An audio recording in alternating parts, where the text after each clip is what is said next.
Hello, everybody. Hello. Welcome to the principal's office. My name is Jamal. I am an igniter of champion leaders. I help aspiring school teachers make the shift out of the classroom and go to the principal's office, and I help them stay there. I help them avoid and overcome that statistic that says nearly 80% quit within the first 3 years. And so I just want to remind you right at the start to comment, to like, and to share and save this video, whatever social media platform you are watching it on, or if you're watching it on my website directly.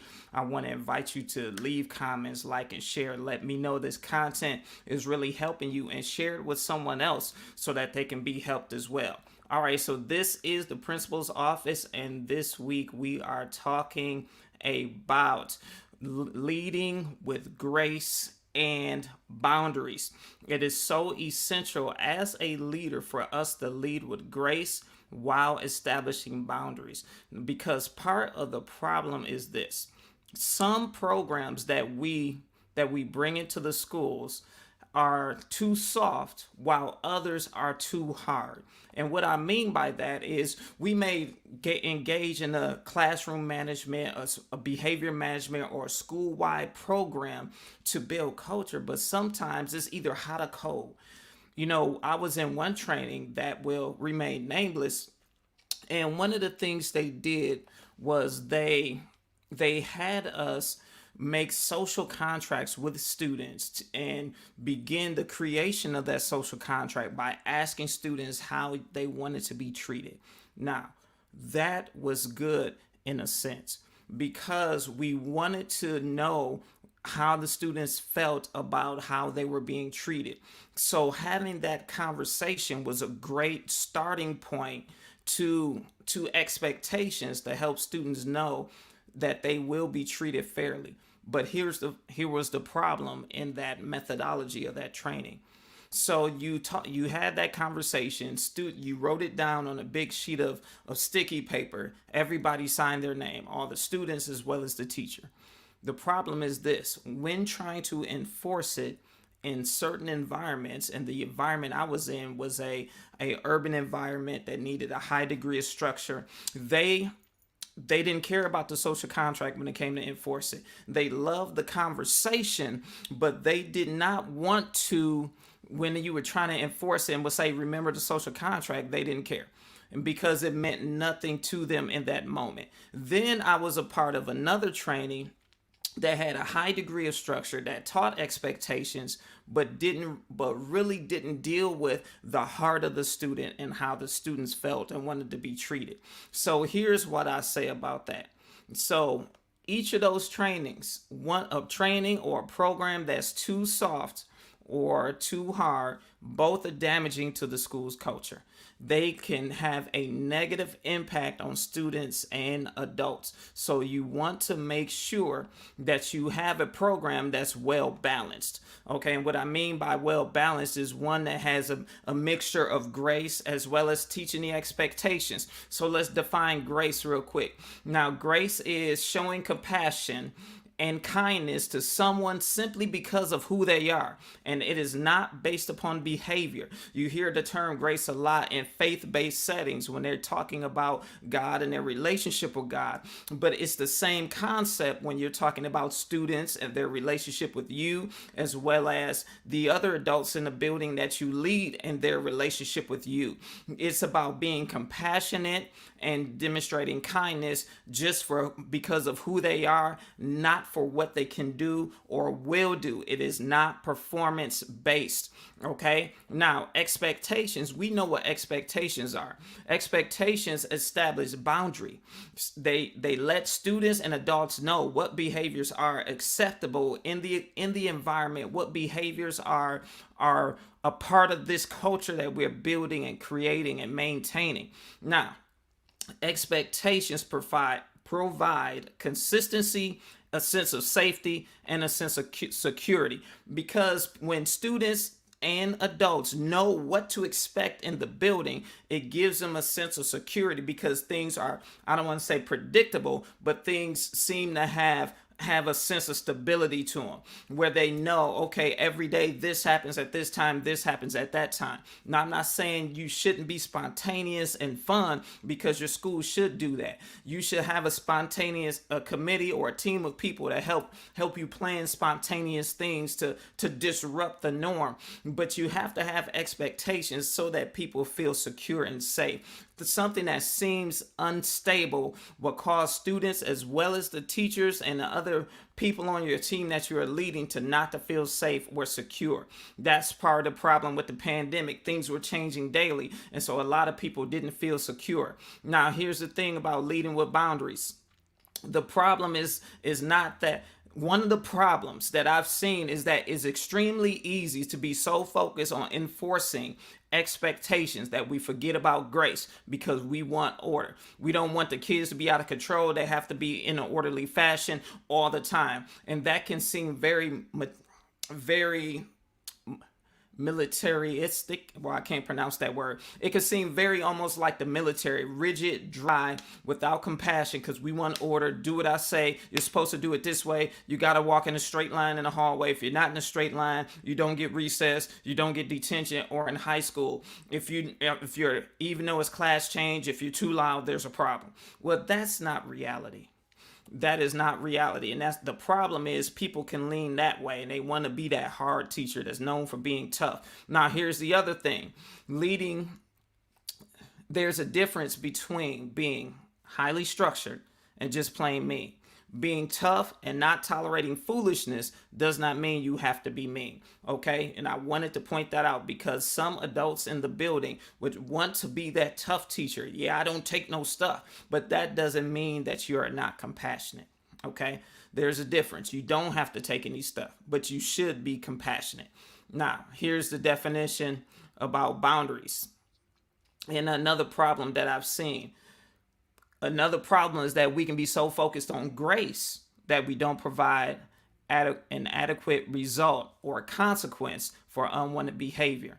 And then the problem is that it sends a message that that behavior is okay and that there aren't consequences. I've seen that happen as well. In some schools, they've implemented things and they've implemented different practices, and I won't name them here because I don't want to put those practices on blast. But then it's like the kids do something and they have a discussion, or they have a think about it sheet, or they have to do a reflection, and that's it. When that's not like real life. Okay, it's good to reflect, but some kids took advantage of that and knew that that was the thing, so it didn't matter. It was a hustle to them to do what they do, and then hustle themselves out of a consequence. Now, notice I use the word result, because consequence sounds extremely punitive. I say result because there is cause and effect. For every action, there is something that occurs afterwards. It may be a natural consequence, as some places call it, as well as an imposed consequence. So in order to ensure the behavior doesn't happen again. Now, when we're talking about leading with boundaries, we have to make sure that we have alignment. That is the key. We must have alignment, or some people would say balance, when it comes to